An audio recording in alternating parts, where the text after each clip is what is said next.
ओम नमो भगवते वासुदेवाय नमः। माघ महात्म्य का 10वां अध्याय। विकुंडल ने कहा, हे विष्णुदूत, आपने मुझे धर्म, अधर्म और पाप पुण्य के बारे में बताया। उससे मुझे अनंत लाभ हुआ है। अब कृपा करके मुझे ऐसे कार्यों को बतलाइए जो लोक में यश तथा अंत में मोक्ष प्रदान करते हैं।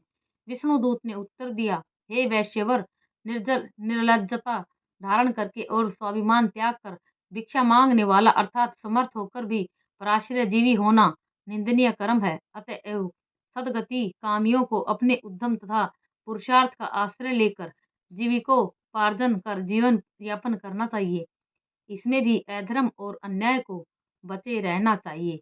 पुरुषार्थ से अर्जित वर्ती पर अपना जीवन यापन करने वालों के दोनों लोक सुधर जाते हैं तथा उसे सदगति मिलती है। ब्रह्म मुहूर्त में सैया त्याग कर और नित्य कर्मों से निवृत्त होकर तथा स्नानादि करके भगवान भगवान का भजन करने के बाद अपने जीविकोपार्जन कर्म से प्रवृत्त होना चाहिए।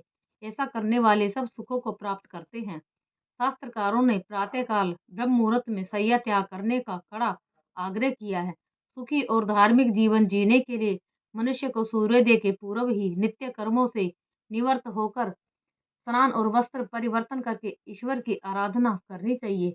मनुष्य का जीवन तन और मन के संयोग पर भौतिक रूप से गतिशील है।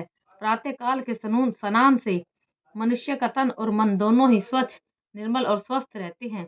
जो मनुष्य बिना स्नान किए और ईश्वर का ध्यान किए बिना खाने पीने में जुट जाते हैं, वे क्रिया भ्रष्ट जीवन जीते हैं।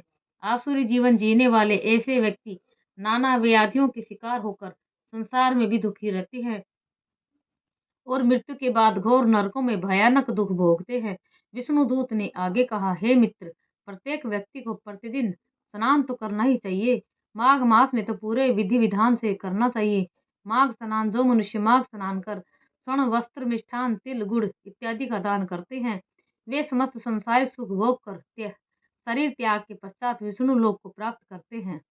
इसके विपरीत ऐसे व्यक्ति जो माघ स्नान के पश्चात कोई दान नहीं करते हैं, वे इस लोक में सुखों और यश से वंचित रहते हैं और परलोक में भी दुखी रहते हैं।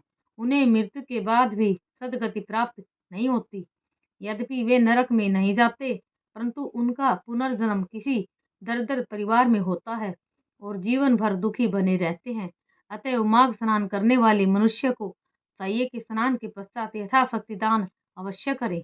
सुख के अन्य साधन बतलाते हुए विष्णुदूत ने कहा, हे विकुंडल, जो मनुष्य धर्म में आस्था रखते हुए सत्य और मृदु वचन बोलते हैं, क्षमा, दया और अहिंसा का पालन करते हैं, क्रोध से दूर रहते हैं तथा गुरुजनों का आदर करते हैं, ऐसे व्यक्ति सदा सुखी रहते हैं। इसी प्रकार जो इनके विपरीत आचरण करते हैं, वे सदा दुखी रहते हैं।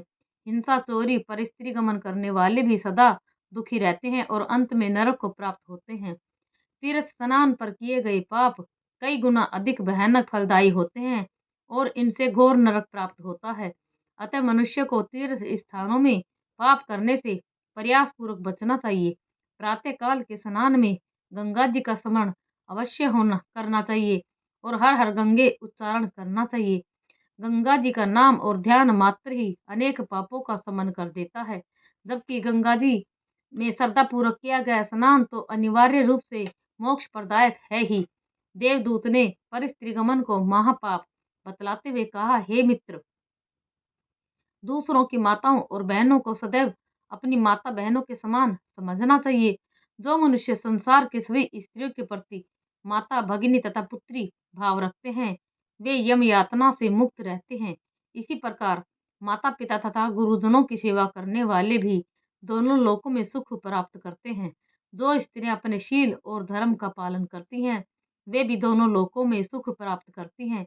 स्त्रियों को चाहिए कि वे पर पुरुष को पिता अथवा भाई के भाव से देखें, उसके प्रति मन में पाप विचार न लाएं। सास, ससुर, पति एवं अन्य परिवारजनों की सेवा करें।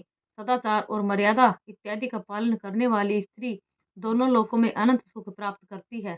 नैमिषारण्य तीर्थ में 60,000 ऋषि मुनियों को विष्णुदूत और विकुंडल का यह संवाद सुनाने के पश्चात सूत जी ने कहा, हे ऋषियों, जो मनुष्य श्रद्धा और भक्ति पूर्वक इस अध्याय का स्वयं पाठ करेंगे, दूसरों को सुनाएंगे अथवा स्वयं किसी से सुनेंगे, वे समस्त संसारिक सुख भोग कर अंत में विष्णु लोक को प्राप्त करेंगे। इति श्री पद्म पुराणे माघ महात्म्य 10वां अध्याय समाप्त है।